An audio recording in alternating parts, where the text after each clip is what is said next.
A friend, a good friend of Tripp, since I was 12 or 13 years old, and I've, been with him through the good and bad, and mostly the fun times. And I know if he was here, he would appreciate this gathering. He would probably greet each and every one of you and tell you the same joke. I mean, that's kind of how he would roll. He would appreciate that, and he'd also say no doggy bags. Not on him, he would say. I'm sort of starting from the back. I won't speak long, but I tried to help and support Janelle through, the last couple of weeks of his passing, and people ask me, was he suffering? Was he sad? Was he negative? What was it? He was always Tripp.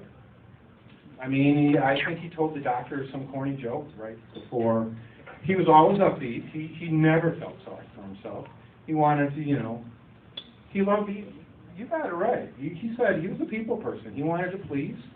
He was very matter of fact about this. He didn't sit and scratch his head and say, I should have done this or that or lived my life differently.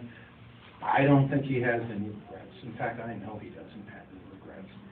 And I know he's got a lot of good friends, and people know him everywhere. I mean, he's just kind of the character. But he was very, he was and is. I see these pictures. I mean, I'm in the one where I look like it's Duran Duran, like 1982, dyed hair or whatever that was all about. But sometimes people say, well, yeah, Tripp had so much. He should have been a teacher. He could have been a stand-up comedian.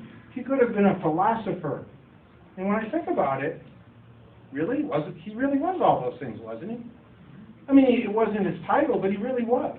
I mean, I'm the one who went to college, and I'm the teacher. He was very well read. Tripp really knew things, and he was very interesting. He followed what was going on in the world, and he really was a kind person. I mean, I see him with kids and animals or things going on. He'd always go out of his way.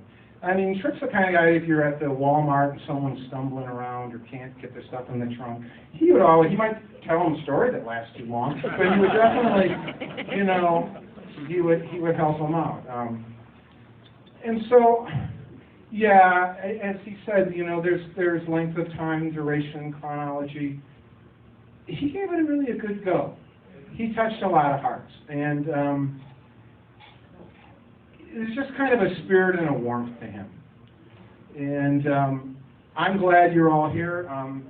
He's been a great friend through my life. I mean, you see some of these photographs bring back these memories at his mom's house, and we have these dinners, and, with Danelle and the different places. We go to Bayfield, Wisconsin. You guys know where that is, in the Apostle Islands, and we take the ferry boat, and Tripp's talking and enjoying life, and, the only thing I can say, he could have been a teacher and all those things. He could never have been a pro golfer, though. I mean, that wasn't going to happen.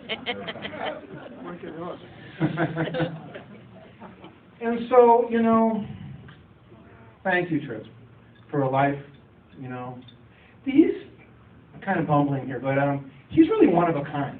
I mean, you're not going to see anything like that again, and if you do, you'll be very lucky. So I think we should give him a round of applause for a life well lived.